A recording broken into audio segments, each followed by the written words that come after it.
Kabanata 1591. Gayunpaman, hindi tinanggihan ni Lisa ang mga bagay na ibinigay sa kanya ni Daisy.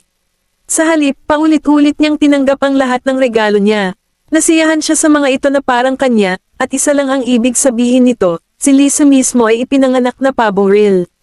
Pumasok si Noel sa private room at sinabing, "I'm sorry. I was late." Sabi ni Tristan, "Nope. You're right on time." Hindi pa nakahain ang pagkain. Hinayla ni Noel ang upuan at umupo. Inangat niya ang ulo niya at sinalubong ang tingin ni Daisy.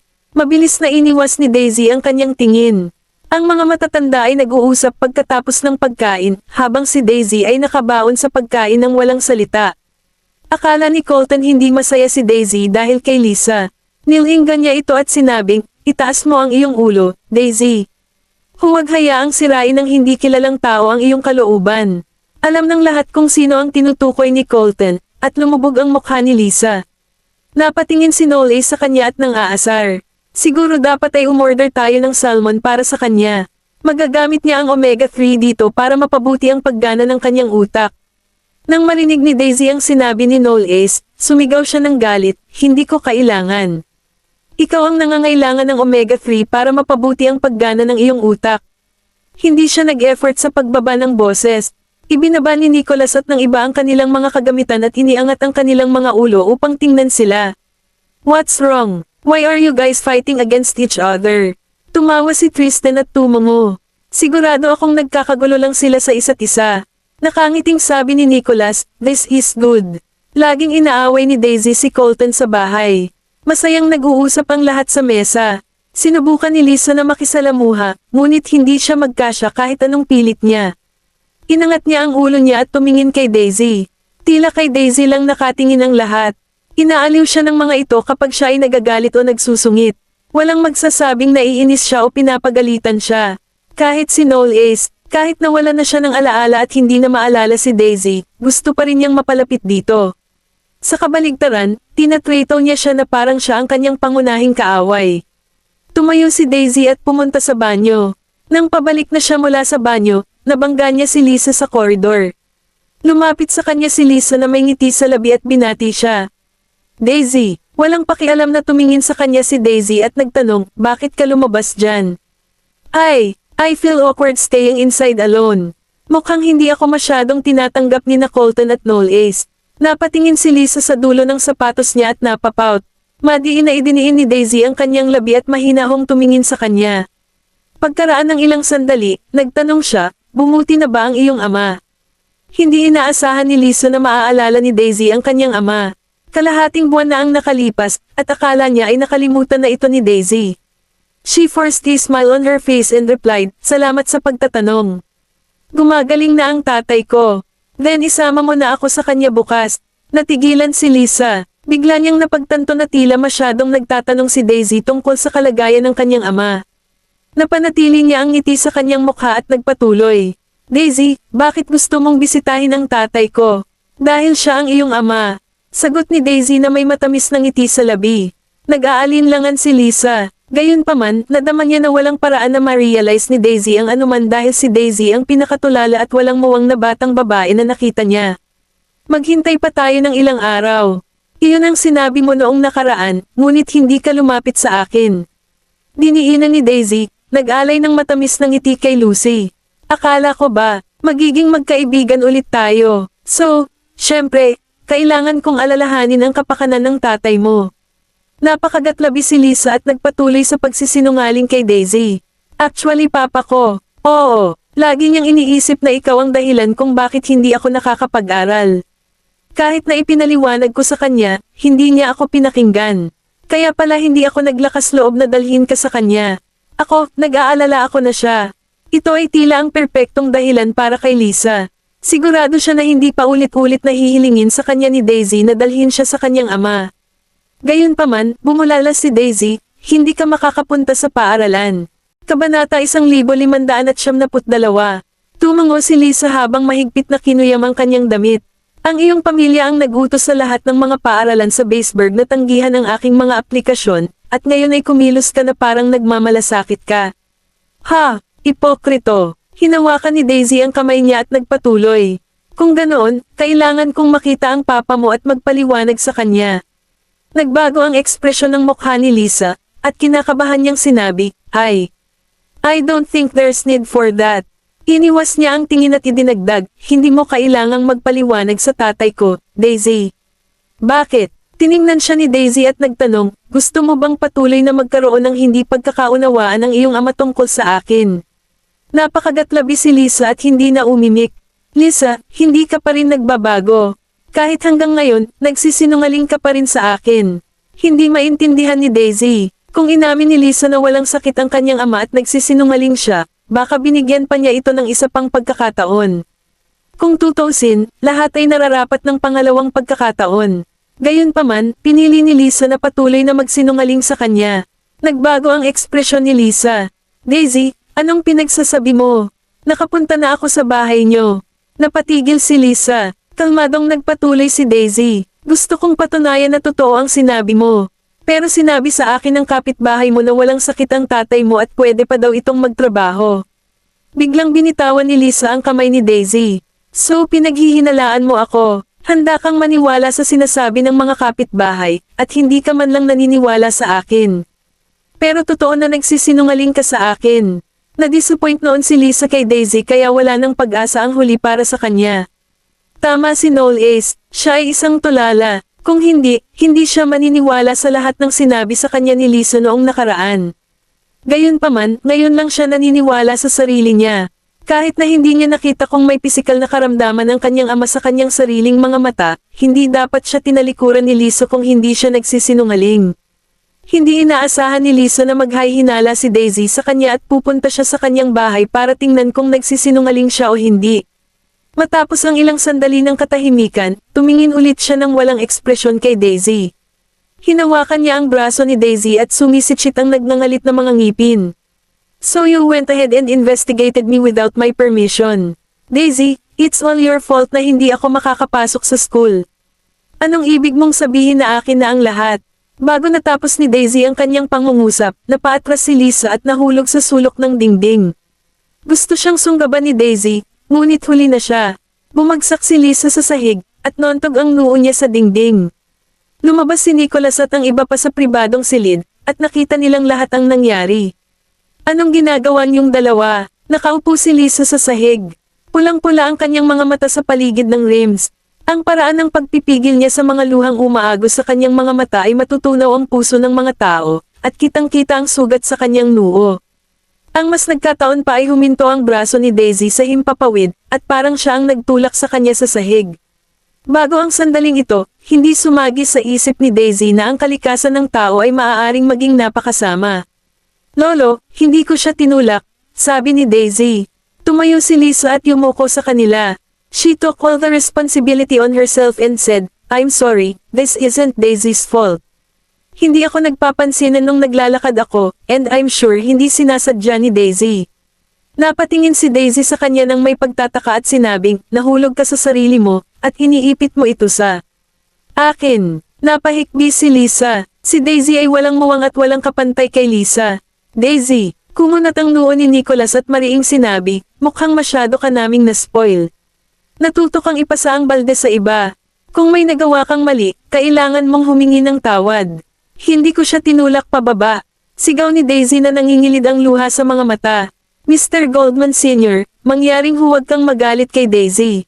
Hindi niya sinasadya. Habang tinutulungan ni Lisa si Daisy na magpaliwanag, mas nadama ng lahat na hindi makatwiran si Daisy. Kabanata 1573. Alam ng lahat na si Daisy ay spoiled sa kanyang pamilya, samantalang siya ay isang matino at magandang asal na babae.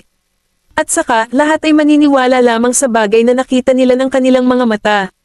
Walang nagmamalasakit sa katotohanan. Sumubsob ang mukha ni Nicholas, at nang may sasabihin pa sana siya, tumunog si Tristan. Siguro naglalaro lang sila sa isa't isa, at hindi sinasadyang nahulog siya. Wala ka nang dapat sabihin. Si Daisy ay naging masipag na bata, at masyado na namin siyang inispoil. Oras na para turuan siya ng leksyon. Tumingin si Nicholas kay Daisy at sinabing, bilasan mo at humingi ng tawad kay Lisa. Hindi inaasahan ni Daisy na hindi siya paniniwalaan ng kanyang lolo. Hindi niya alam kung paano sasagutin, kaya sumigaw siya, sabi ko hindi ako iyon. Inikat niya ang ulo niya at tumakbo palayo. Daisy, tinawag siya ni Nicholas, ngunit hindi siya nakinig. Lumabas si Maisie at ang tatlong bata nang marinig nila ang kaguluhan. Pagkatapos, itinulak sila ni Daisy at nagmamadaling lumabas na may luha sa mga mata. Gusto siyang pigilan ni Maisie ngunit hindi ito nagtagumpay. Sabi ni Colton at Waylon, Nay, kami na po ang bahala kay Daisy. Naglakad si Knowles papunta kay Tristan at sa iba pa. Nang makita niya ang sugat sa noo ni Lisa, nanlamig ang mga mata niya. Akala ni Nicholas ay ang apo niya ang nagtulak kay Lisa sa sahig. Wala siyang ibang pagpipilian kundi ang humakbang para pakalmayan ang bagay at aliwin si Lisa. Lumapit si Lisa kay Tristan at sinabing, I'm sorry, Mr. Knowles. Dapat hindi ako sumama sa iyo. Hindi ako maiintindihan ni Daisy kung hindi ako pumunta dito. May dalawang dahilan kung bakit siya dinala ni Tristan dito. Ang isa ay dahil iniligtas niya ang kanyang buhay, at ang isa ay nakilala niya ang mga bata mula sa Goldman. Impresyon niya noon na matalik silang magkaibigan, at hindi niya inaasahan na may mangyayaring ganito. It's okay. Dapat nagtanong muna ako bago ka dinala dito. You don't have to blame yourself. I'll get the driver to bring you to the hospital para magamot ang sugat mo. Pagkatapos noon ay tumalikod na si Tristan at umalis. Sumunod si Lisa sa likuran niya, at nang madaanan niya si Knowles, bamulong ito sa boses na silang dalawa lang ang nakakarinig, Nismove you got there. Nakaramdam ng lamig si Lisa sa kanyang gulugad at nagpatuloy sa paglalakad ng hindi lumilingon.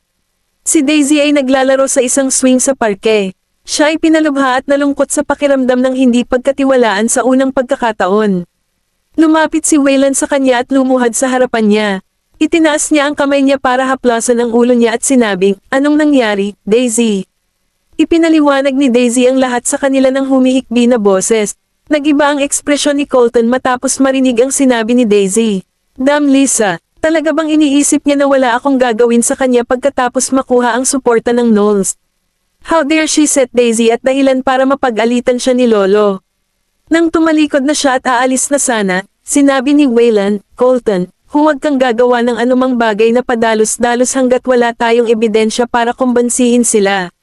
Kung hindi, hindi lang natin matutulungan si Daisy, kundi baka isipin ni Lolo na tayo, being unreasonable like Daisy.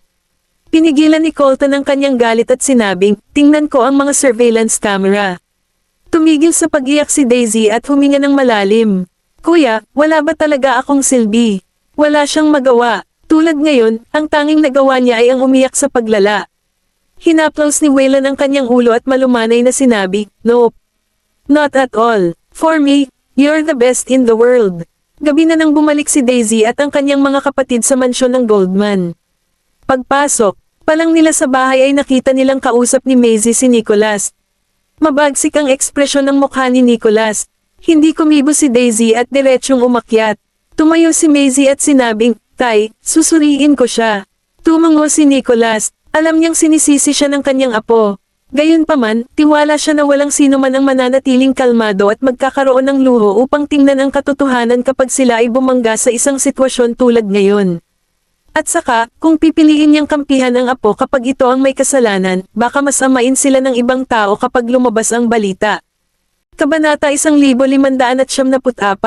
Kung talagang hindi niya naintindihan ang kanyang apo, hihingi siya ng tawad dito.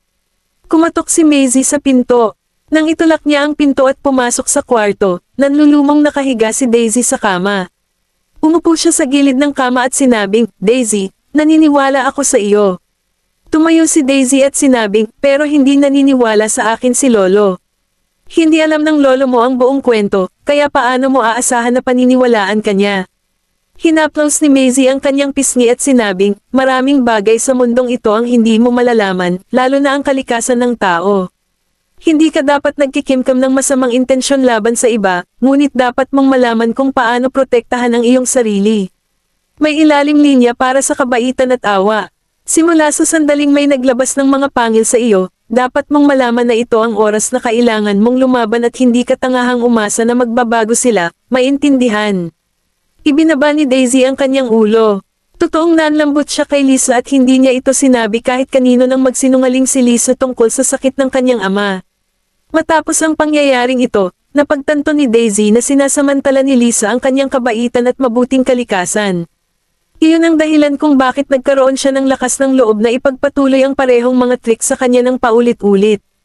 Paglabas ni Lisa sa kapitbahayan, dahan-daang ibinaba ng isang Bentley na nakaparada sa labas ng main gate ang mga bintana nito. Saglit siyang natigilan nang makitang si Maisie iyon. Gayunpaman, hindi nagtagal ay nakabawi siya at lumapit sa kanya ng nakangiti. Mr. Goldman, anong nagdala sa'yo dito ngayon? Oh yeah, how's Daisy? Kasalanan ko lahat kung bakit siya pinagalitan ni Mr. Goldman Sr. kagabi. Walang ekspresyong tumingin sa kanya si Maisie at sinabing, "Stop it. Your tricks won't work on me. I'm sure alam mo kung si Daisy ang nagtulak sa'yo o ikaw ang nag-frame sa kanya." Natigilan si Lisa saglit at ibinaba ang mukha. Mr. Goldman, hindi ako.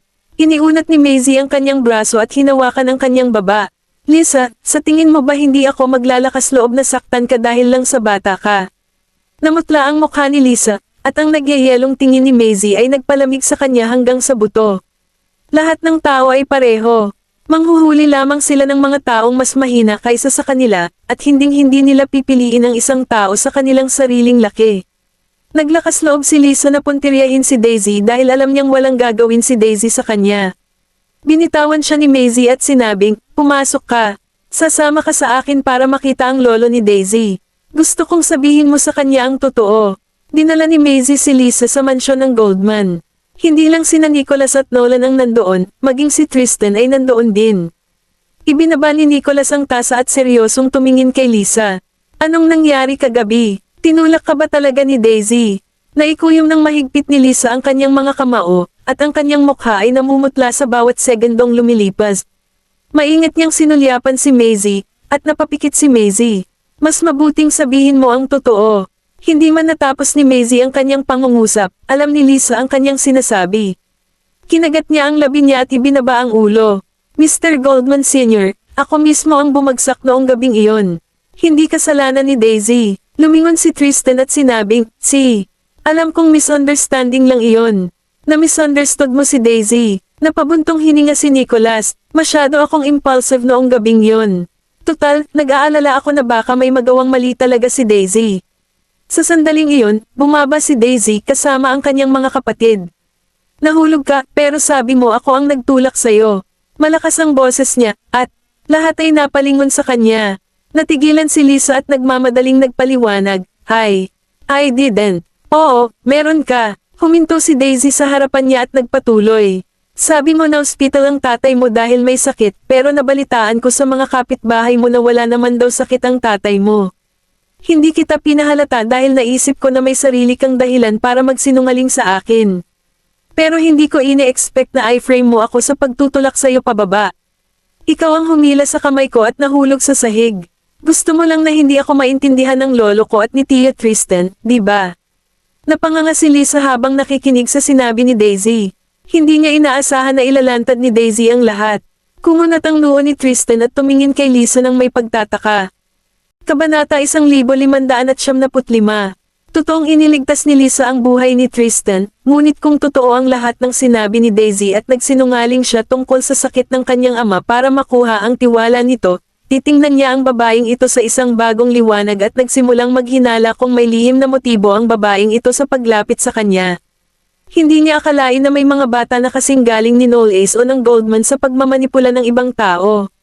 Gayunpaman, tila sa kanya ay minamaliit niya si Lisa.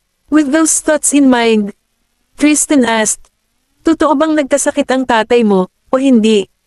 Napuno ng buong pagkatao niya ang kahihiyan at kahihiyan na hindi pa naramdaman ni Lisa. Inamin niya na nagsinungaling siya ngunit ayaw niyang mawala ang tiwala ng Knowles. Kung tutusin, sila lang ang makakasuporta sa kanya ngayon. Nang makitang mawawala na siya ng tiwala ni Tristan, namula ang mga mata ni Lisa sa paligid ng rims, at umiyak siya, Hindi ko naisip ang pagsisinungaling noon. Ang kalusugan ng aking ama, talagang lumala." Tumingin si Daisy sa kanya at sinabing, "I'll ask my brother to contact your father now." Halos sumigaw ng malakas si Lisa. Kapag nakipag-ugnayan na sila sa kanyang ama, matatapos na ang lahat. Inilabas ni Colton ang kanyang telepono at tumawag. Nahihilo si Lisa, at ang mga butil ng malamig na pawis ay tumutulo mula sa kanyang noo. Umaasa siyang hindi sasagutin ng kanyang ama ang tawag, ngunit ang tawag ay konektado pa rin sa huli. Gayunpaman, ang sumagot ng telepono ay hindi ang kanyang ama kundi isang babae. Tila kinakabahan ang babae habang sinabing, "Hello, ikaw ba ang kapamilya ni Mr. Fraser?" Mayroon akong cellphone ni Mr. Fraser ngunit hindi ko makontak ang kanyang pamilya. Natigilan si Colton at nakasimangot. "Sino ka?" Sagot ng babae, "Nasa ospital kami ngayon. Nakatanggap kami ng report na ngayon lang inatake si Mr. Fraser. Sinubukan kong kontakin ng mga kapamilya niya, pero hindi sinagot ng anak niya ang tawag." Napatulala si Lisa at namutla ang mukha. "Di dad." Tumalikod siya at nagmamadaling lumabas ng mansyon ng Goldman. Walang inaasahan na may mangyayari sa kanyang ama sa sandaling tumawag sila. Nagmamadali si Lisa hanggang sa ospital. Sinubukan niyang tawagan ang kanyang ama sa pamamagitan ng telepono nito ngunit hindi ito nagtagumpay. Ang babaeng pulis ay naghihintay sa koridor, at si Lisa ay tumakbo palapit sa kanya. "Ang tatay ko, kamusta na siya?" "I'm sorry, girl. The doctors tried their best," sabi ng babaeng pulis sa malungkot na boses. Dahil mukhang walang kapamilya ang namatay, nanatili ang babaeng pulis para asikasuhin ang iba. Hindi niya alam na napakabata pa ng kanyang anak. Nawala ang isip ni Lisa, at wala siyang ibang naririnig kundi ang pag-ungol sa kanyang isipan ngayon. Ang babaeng pulis ay nagtanong, "Nasaan ang iyong ina?" "Matagal nang namatay ang nanay ko." Napatingin sa kanya ang babaeng pulis. Dinala si Lisa sa ward, at binigyan siya ng ospital ng death notice. Napatingin siya sa taong nakatikip ng puting tela sa kama. Alam niyang tatay niya ito. Nalulungkot siya pero hindi niya alam kung bakit hindi niya magawang umiyak. Nais ng babaeng pulis na makipag-ugnayan siya sa kanyang mga kamag-anak, ngunit hindi niya na-save ang alinman sa mga numero ng telepono ng kanyang mga kamag-anak sa kanyang telepono. Pagkatapos, nagpakita si Ivanka. May sinabi si Ivanka sa babaeng pulis, at umalis ang huli. Pagkatapos nito, tumayo si Ivanka sa harap ni Lisa at tumingin sa kanya. "Mula ngayon, maaari kang sumali sa isang prestihiyosong pamilya nang walang anumang pag-aalala." Natigilan si Lisa. Itinaas niya ang kanyang ulo, at may bakas ng pagkagulat sa kanyang mga mata. Sumandal si Ivanka at hinawakan ang kanyang baba. "Lisa, marami akong inaasahan sa iyo, kaya napagdesisyonan kong alisin ang lahat ng balakid sa iyo, pati na ang tatay mo. Kung tutusin, wala ka namang paraan para maabot mo ang tuktok kapag hinihila ka pababa ng tatay mo, di ba?" Ramdam ni Lisa ang paglamig ng kanyang dugo. Pagkalipas ng ilang araw, ang ama ni Lisa ay na-cremate at inilibing. Binayaran ni Ivanka ang lahat ng mga gastos. Dahil namatay si Lisa sa kanyang mga magulang, naging ulila na siya. Napatingin siya sa puntod ng kanyang ama. Walang ekspresyon ang mukha niya nang may manic light na tumama sa kanyang mga mata. Kabanata 1596. "Pare, I'm sorry. Pero masisisi mo ito sa sarili mo dahil hindi mo ako naibigay sa akin ang buhay na gusto ko." Tumalikod na si Lisa at umalis. Hindi nagtagal, ang balitang ikinagulat ni Daisy at ng iba pa ay si Lisa, na naging ulila, ay inampun ni Tristan bilang kanyang diyosa. Sa suite, naglakad si Noelle sa likod ni Tristan. "Tito Tristan, sigurado ka bang gusto mo siyang kunin bilang diyosa mo?" Ibinaba ni Tristan ang kanyang tingin. Wala na siyang magulang, plus, nakakaawa naman yung bata. Ipinagtapat sa kanya ni Lisa na may itinatago nga siya tungkol sa kalusugan ng kanyang ama sa kanya, ngunit ang kanyang ama ay nagsisikap ng husto upang mapanatili ang buong pamilya mula nang mamatay ang kanyang ina 3 taon na ang nakararaan. Kaya, normal para sa kanya na harapin ang ilang mga isyu sa kalusugan. At ang pagpatay sa kanyang ama ay tiyak na tumama sa kanya. Bukod pa riyan, wala siyang anak, at nailigtas ng bata ang kanyang buhay, kaya't ang pagpapalaki sa kanya bilang kanyang inaanak na babae ay maganda sa kanyang isipan. Ngumisi si Noelle, "Masyado kang malaki ang tiwala mo sa kanya." Nilinggan siya ni Tristan. "Noelle, bakit ba ayaw mo kay Lisa?" Hindi lang siya nagustuhan niya, ramdam din niya ang pagtanggi ni Noelle sa kanya. "She's a liar. So for that reason, there's no need for me to show her any respect." Dagdag pa ni Noelle bago lumabas ng kwarto, "Hindi kita pipigilan kung pipilitin mong kunin siya, pero hindi niya magagamit ang apelyido na Knowles, at hindi ko rin siya tutulungan." Lumabas si Noelle sa guest room at sinalubong si Lisa sa koridor. Nagkusa si Lisa na lumapit sa kanya. "Nola, pinsan Noelle." Ang titig ni Noelle ay mukhang napakadilim. Sa tingin mo ba ay magiging isa ka sa mga Knowles dahil lang nakapasok ka sa pamilya sa pamamagitan ng relasyon mo sa kanya? Ang ngiti sa mukha ni Lisa ay nanigas at natigilan. Enjoy everything that you owe now habang kaya mo pa. Ibinaling niya ang kanyang ulo sa gilid, nagbigay ng mapang uyam, at lumakad palayo. Naramdaman ni Lisa ang mga alon ng panginginig na bumababa sa kanyang gulugad. Nakakatakot talaga ang ekspresyon ni Noel Ace. Parang sinasakal ako ng makamandag na ahas. Pero hindi mahalaga. Matapos silang sundan pabalik sa Yar Amor, magkakaroon tayo ng maraming pagkakataon na magkaayos habang nakatira tayo sa iisang bubong. Sa oras na iyon, makakabuo din ako ng malapit na relasyon kay Noel Ace. And one day in the future, Noel Ace will surely treat me as well as he does pagdating kay Daisy. Aalis na sana sina Noel Ace at Tristan papuntang Yar Amor bukas. Dumating siya para magpaalam kay Daisy, at sabay silang pumunta sa aquarium. Tumayo si Daisy sa harap ng salamin at tinitigan ng mga isda sa tubig at lahat ng uri ng maliwanag at magagandang corale. Nagniningning ang mga mata niya nang makita ang eksena. Napakaganda. Nilinggan siya ni Noel Ace at tumugon ng mahinang ugong. It's really very magnificent. May naisip si Daisy, lumingon sa gilid, at sinalubong ang tingin nito. Babalik ka sa Yar Amor bukas, at susundan ka ni Lisa, di ba? Kinuha ng tiyuhin ni Noel Ace si Lisa bilang kanyang jowa, at imposibleng iwan niya si Lisa sa Baseburg. Ang insidenteng nangyari sa ama ni Lisa ay hindi talaga niya inaasahan. Kung tutusin, ang gusto lang niya ay ilantad ang mga kasinungalingan ni Lisa. Hindi niya inaasahan na mangyayari ang ganoong bagay. Tumingin si Noel Ace sa salamin at sa malabong silhouette nila na naaninag sa salamin. This way, she won't get the chance to hurt you ever again. Daisy pouted at hindi umimik. Napatigilid si Noel Ace, at dama po ang tingin sa mukha niya. Daisy Vanderbilt, medyo nalilito siya. Ano ang problema? Bagamat hindi ko na maalala ang aking mga nakaraang alaala, tiyak na nakakatuwang makilala ka muli. Umiwas ng tingin si Daisy. Anong pinagsasabi mo? Parang, itinaas ni Noel Ace ang kanyang kamay at hinimas ang tuktok ng kanyang ulo. Mag-aral kang mabuti at lumaban para makapasok sa Victoria Business College gaya ng dalawang kapatid mo.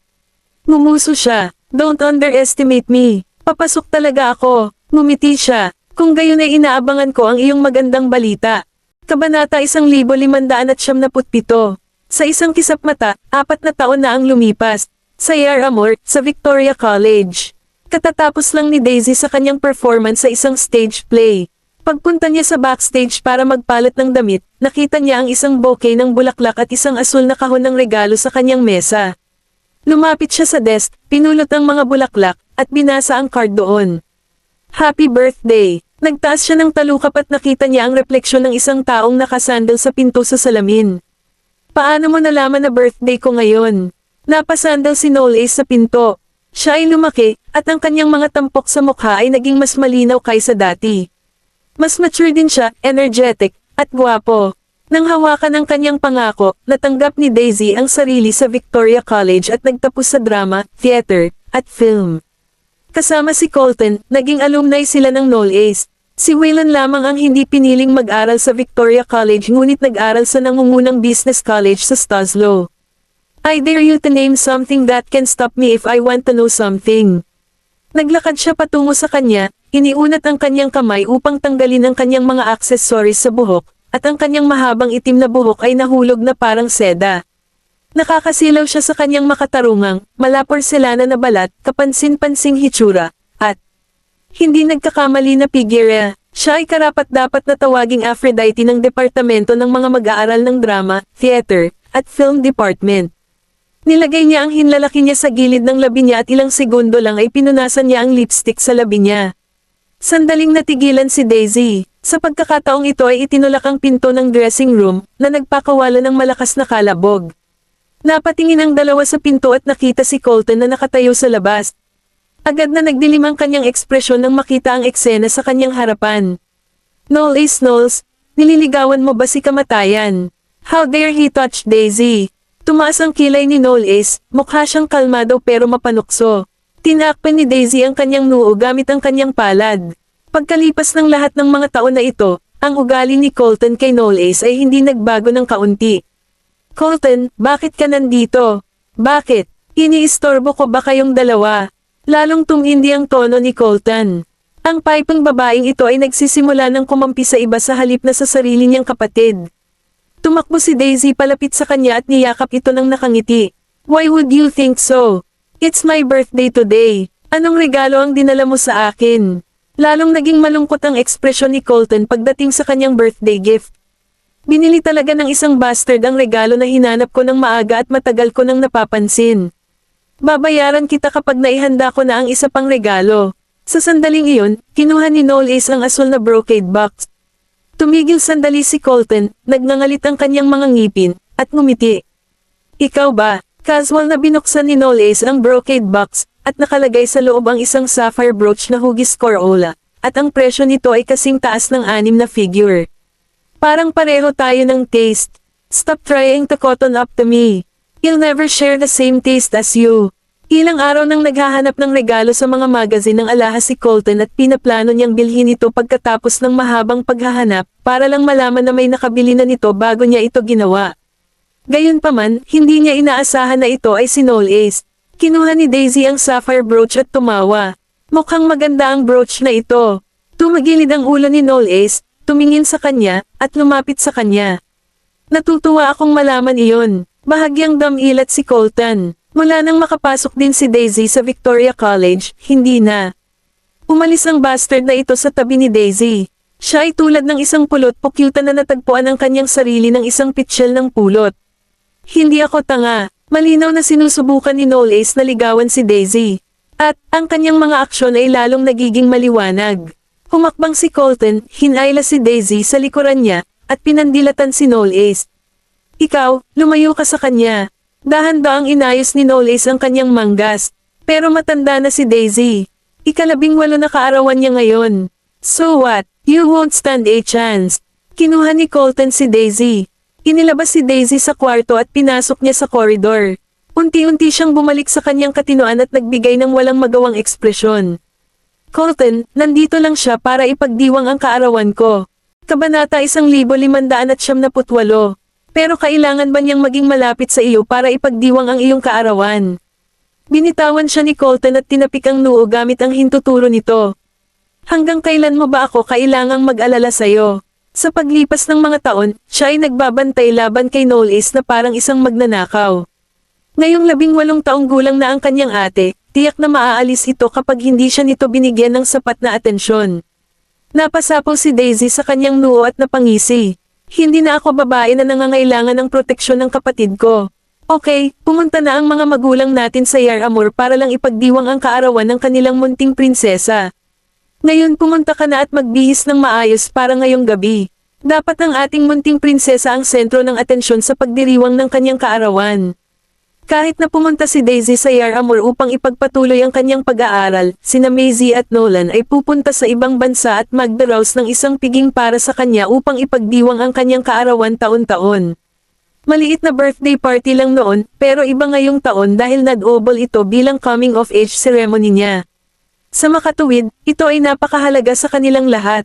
Nag-cross arms si Daisy at ngumiti. Huwag kang mag-alala, Colton. Hindi ko hahayaang mangyari iyon. Gabi ng tag-araw noon, at medyo lumalamig ang simoy ng hangin. Ang buong maunlad at mukhang exotic na lungsod ay tila nagmula sa isang science fiction na panaginip dahil sa lahat ng mga neon lights. Ang palamuti ng banquet hall ay mukhang lubhang maluho, high profile, at engrandi. Ang dekorasyon ay pinangungunahan ng mga paboritong asul na rosas, lobo, puppet, at kastilyo ni Daisy, na ginagawa itong isang pambabae na birthday party. Nang dumating ang anak na babae ng Goldman upang mag-aral sa Yar Amor, nakatanggap siya ng maraming atensyon ng media. Siya ay pamangkin ni Mr. Hathaway, maging si Strix mula sa metropolis ng Morwich ay dumating upang ipagdiwang ang kanyang kaarawan sa mga nakaraang taon, at ang mga Knowles, na nagsimulang tumaas noong mga nakaraang taon, ay walang pagbubukod. Kaya naman ang lahat ng mga sosyalista, plutocrats, at mga maharlika ay dumalo sa piging upang ipakita ang kanilang paggalang sa organizer. Ang kadakilaan na ito ay hindi isang bagay na maaaring ihambing ng anumang normal na pamilya. Ang mga taong pumasok sa banquet hall ay nakadamit ng mga kaakit-akit na damit at may pambihirang pagkakakilanlan. Ang mga anak na babae at anak na lalaki ng mayayamang o marangal na pamilya, mga sosyalidad, at maging ang mga kilalang tao ay naruroon lahat.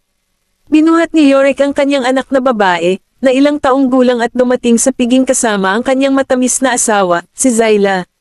Siya ay tumubo ng isang balbas, ang mga nakaraang taon ay halos hindi nag-iiwan ng anumang mga kulubot sa kanyang mukha, ngunit siya ay nagbigay ng isang mas mature at marangal na alindog. Mukhang hindi rin gaanong nagbago sina Maisie at Nolan. Pareho sila ng dati. Tignan mo kung sino ang nandito. Nilhingga ni Maisie ang kanyang ulo, ibinaba ang baso ng alak sa kanyang kamay, at nagbigay ng isang mainit at banayad ng ngiti. Nang makita ng babaeng kayakap ni Yorick si Maisie, masaya itong lumapit, humihingi ng yakap. Tita, yakapin mo. Hinawakan ni Maisie ang maliit na manika sa kanyang mga bisig at hindi napigil ang kurutin ng kanyang mabilog na pisngi. Isang taon na kitang hindi nakikita, tumaba ka na. Inaayos ni Zyla ang kanyang maikling tirintas. Ang kanyang ama ay nagpapalayaw at naninira sa kanya ng lahat ng uri ng pagkain at inumin araw-araw. Paano siya hindi tumaba? Mahal na mahal din ni Yorick ang kanyang anak na si Zina. Kung tutuusin, nag-iisang anak na babae niya. At kitang-kita sa pangangatawan nito ang pagmamahal niya sa kanyang anak. Si Zina ay hindi natatakot sa sinumang estranghero at hahayaan ang sinuman na yakapin siya. Kanina pa siya niyakap ni Maisie kaya diretso siyang humingi ng yakap ngayon. Pinulupot ni Yorick ang braso sa baywang ni Zyla. Mas cute ang anak namin kapag chubbeer siya. Tumingin si Zyla sa paligid. Wala pa ba ang mga bida natin? Ibinaba ni Nolan ang kanyang tingin at sinipat ang kanyang relo. Sinabi sa akin ng batang iyon na si Coleman na darating sila ng alas 8. Sa tingin ko ay darating sila sa loob ng ilang minuto. Sa sandaling iyon, dahan-daang binuksan ang mga pintuan ng banquet hall. Ipinulupot ni Daisy ang braso niya sa braso ni Colton habang papasok sila sa banquet hall. Ang kanyang starry blue na ghost dress ay nagpamukha sa kanya na isang diwata, at sinabayan pa ito ng kanyang kulay snow na puti at mahabang kulot na buhok. Siya ay tumingin dalisay at kaakit-akit. Tatay, nanay. Humakbang pasulong si Daisy dala ang kanyang damit, at ang ngiti sa kanyang mukha ay kasing tamis ng dati. Ibinaba ni Maisie si Zina, ipinatong ang kanyang mga kamay sa mga balikat ni Daisy, at pinagmasdan siyang mabuti. Daisy, you look really glamorous tonight. Kabanata 1579. Napatingin si Nolan kay Maisie, na nakatayo sa tabi niya. She's our daughter. Paanong hindi siya maganda tingnan? Niyakap ni Daisy sina Maisie at Nolan. Nay, tatay, I'm so happy that you're come to celebrate my birthday again. Hinaplos ni Maisie ang buhok niya. Pagkatapos ng lahat, ito ang seremonya ng pagdating ng ating munting prinsesa. Paano namin na-miss ng iyong ama ang party na ito? Magsisimula na ang birthday banquet. Ang lahat ng mga kilalang panauhin ay tinatangkilik ang masasarap na pagkain at makinis na alak. Lahat sila ay matikas at napakadaldal. Natural lang kay Nolan at Maisie na aliwin ang lahat ng kanilang mga bisita. Nagsama-sama si Daisy at iba pang mga socialite para uminom at mag-chat. Ilan sa kanila ay alumni o coursemate ni Daisy. Bakit hindi dumalo siyang Master Knowles sa birthday party mo? Nagulat si Daisy sa tanong at nakangiting sumagot, baka malate siya. Narealize ko na masyado kang binibigyang pansin niyang Master Knowles noong college. Posible bang nililigawan ka niya? Nabulunan si Daisy ng champagne na kagagaling lang sa lalamunan, tinakpan ang bibig, at umubo. Namumula ang kanyang auricles na parang nagliliyab. Ginagago ba ako ng mga babae? Ikinuyom ng ginang ang kanyang hintuturo. Noah, hindi ka namin ginugulo. Lahat ng tao sa kolehiyo ay nanonood sa inyo, at sigurado kaming may bagay siyang Master Knowles sa inyo. Knowles has a thing for me. Bumaba ang tingin ni Daisy. Hindi siya sigurado kung dahil ba iyon sa champagne, ngunit nagsimulang uminit ang kanyang mga pisngi. Sa nakalipas na ilang taon, pagkatapos naming matanggap ni Colton sa Victoria College, laging nasa tabi ko si Knowles, pero hindi ba magkaibigan lang tayo? He's taken a fancy to me. Niloloko mo ako. Sa sandaling iyon, ang mga miyembro ng Knowles na nahuling dumating ay nakakuha ng atensyon ng lahat sa bulwagan. Sa mga nakaraang taon, sasama lang si Knowles kasama ang kanyang mga magulang o si Tristan. Ngunit ito ay naiiba sa taong ito. May hindi imbitado, Lisa Fraser. Sino ang babaeng iyon? Nabalitaan ko na siya ang babaeng kinuha ng Knowles ilang taon na ang nakalipas. Pero mukhang hindi siya masyadong seneryoso ng pamilya. Hindi man lang sila pumayag na palitan niya ang kanyang apelyido. Nagbubulungan ang iba. Kung sabihin, ang Diyosang ito na inampon ng mga Knowles ay halos walang kinalaman sa mga Knowles. Paano napasok ng isang taong gumagamit pa rin ng banyagang apelyido ang sarili sa family tree ng Knowles? Bihirang dalhin ng Knowles ang babaeng ito sa anumang handaan, ngunit sa ilang kadahilanan, isinama nila siya ngayon. Nakasuot din si Lisa ng highly customized evening gown. Ang Knowles siguro ang naghanda nito para sa kanya. Maaari itong magmukhang disente para hindi niya mapahiya ang mga Knowles. Nako, hindi mababago ang taglay na kababaan ni Lisa sa isang damit lang. Kahit na maganda ang kanyang pananamit, nakatadhana siyang hindi maging isang prinsesa. Maingat siyang naglakad sa gilid ni Tristan, sinusubukang bawasan ang presensya niya hanggat maaari. Gayunpaman, kaarawan ni Daisy ngayon, kaya gaano man siya kayo ng mga Goldman, hindi nila ito ipinakita kaagad. Dinala siya ni Tristan kay Daisy at iniabot ang red along inihanda niya. Daisy, happy 18th birthday! Salamat, Tito Tristan! Nakangiting tinanggap naman ito ni Daisy. Lumapit si Nola na may dalang wine glass. Bakit hindi mo sinama si Noel Ace? Ang ibig niyang sabihin ay kung bakit magdadala si Tristan ng isang Diyosa na hindi naman kadugo sa halip na pamangkin. Walang magawang paliwanag ni Tristan, papunta na si Noel Ace. Bakit niya mamimiss ang birthday ni Daisy? Nagkusa rin si Lisa na bigyan ng regalo si Daisy. Daisy, happy birthday! Ako mismo, ang gumawa nito. At sana hindi mo ito magustuhan. Tinanggap naman ito ni Daisy bilang paggalang kay Tristan at nagbigay ng isang malabong ngiti. Salamat. Lumingon siya at inilagay ang regalo sa mesa. Itatago niya ang lahat ng red along binigay sa kanya ng iba, ngunit inilagay niya mismo sa mesa ang red along na tanggap niya, na ikinahiya ni Lisa. Kabanata 1600. Sa wakas ay hinikayat ni Lisa si Tristan na dalhin siya sa handaan. Naisip din niya na sa napakaraming maimpluwensyang individual na naruroon, hindi gagawing mahirap ng Goldman para sa kanya na mapanatili ang kanilang reputasyon. Dumating siya sa Knowles 4 na taon na ang nakararaan, sa pag-aakalang makapasok siya sa mataas na uri ng lipunan ni Yar Amor sa kapangyarihan ng mga Knowles. Gayunpaman, hindi siya masyadong nagustuhan ng mga magulang ni Noel Ace. Inakala niya na maaaring hikayatin sila ni Tristan na baguhin ang kanilang opinyon tungkol sa kanya, ngunit sinabi sa kanya ni Tristan na si Noel Ace ang gagawa ng lahat ng desisyon sa Knowles. Akala niya ay perfunctory lang. Kung tutusin, si Noel Ace ay kasing edad niya, kaya paano siya magkakaroon ng autoridad at lakas ng loob na utusan ang mga matatanda ng pamilya. Pero mali talaga siya. Sa Knowles, kahit si Tristan ay kailangang makinig sa kanya.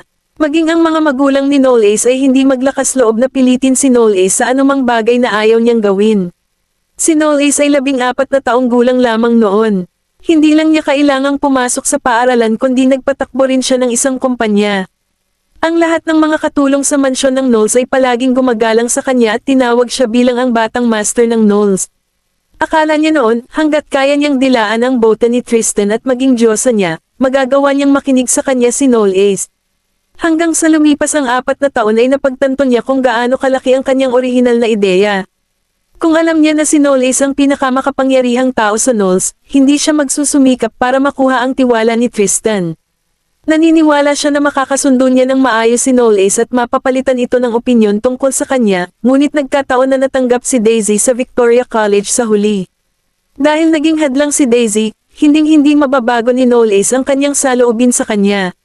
Lihim na kinagat ni Lisa ang labi. Buti sana kung mawala lang si Daisy. Ang kapaligiran sa bulwagan ay napakasigla at maingay, at si Daisy ay umakyat sa entablado at kinuha ang mikropono. Birthday ko ito at seremonya ng coming of age ko ngayon. Lubos akong nagpapasalamat sa lahat ng naririto para sumama sa akin. Kaya, taos-puso akong umaasa na lahat ay magsaya ngayong gabi. Naghiyawan ang mga celebrity at socialite sa audience. At oras na para sumayaw. Ang unang sayaw ng coming-of-age party ni Daisy ay kasama ang kanyang kapatid na si Colton. Sumayaw silang dalawa sa gitna ng karamihan, at nagniningning siya na parang bituin sa ilalim ng mga ilaw, para silang prinsipe at prinsesa ng isang fairy tale. Pagkatapos ng sayaw, biglang nagdilim ang mga ilaw sa hall. Walang nakakaalam kung bakit, ngunit akala nila ay nakaayos na ang lahat. Sa sandaling iyon, isang silhouette ang lumapit kay Daisy. Huminto siya sa likod ni Daisy at mahinhin at magalang na inilahad ang kamay. Your Royal Highness Princess Goldman, pwede ba akong magkaroon ng sumusunod na sayaw? Natigilan si Daisy at dahan-daang lumingon sa taong nakatayo sa likod niya na nakasuot ng Venetian mask. Sa kabila ng maskara, hindi mahirap makilala siya. Noel Ace, ikaw. Siya. Hindi na siya hinintay ni Knowles na matapos ang kanyang pangungusap bago siya nagkusa na hawakan ang kanyang kamay, inilagay ang isa pang kamay sa kanyang baywang, at lumapit sa kanyang tainga. Kung hihingi ako sa iyo ng isang sayaw sa isang matuwid na paraan, tiyak na tatanggihan ako ng iyong kapatid sa lugar, hindi ba? Tumawa si Daisy. Kaya pala nagsuot ka ng maskara at pinadilim ang mga ilaw. Bumaba ang tingin ni Knowles sa kanya. Matalino. Muling bumukas ang mga ilaw sa pinangyarihan, at nang mag-react si Colton sa biglang pagbabago, huli na ang lahat. Ang lalaking nakamaskara ay kahawig ni Knowles at inanyayahan ang kanyang kapatid na sumayaw sa kanya habang hindi niya ito pinapansin, kaya lumabo ang ekspresyon ni Colton. Ang magaan na pangyayari ay marahil ang kanyang ideya. Naglakad si Zyla sa gilid ni Maisie. Ang iyong anak na babae at ang iyong Master Knowles ay magkatugma, hindi ba? Tumawa si Maisie. O talaga, sinabi sa akin ng aking asawa na ang Knowles ay may magandang kinabukasan at maaaring magbenta tulad ng mga hotcake sa hinaharap. Sa nakikita ko, Daisy is having a major head start over any other young lady out there. Pinagpag ni Maisie ang kanyang wine glass. Huwag kang mag-alala, walang makakapagsabi kung ano ang mangyayari sa hinaharap.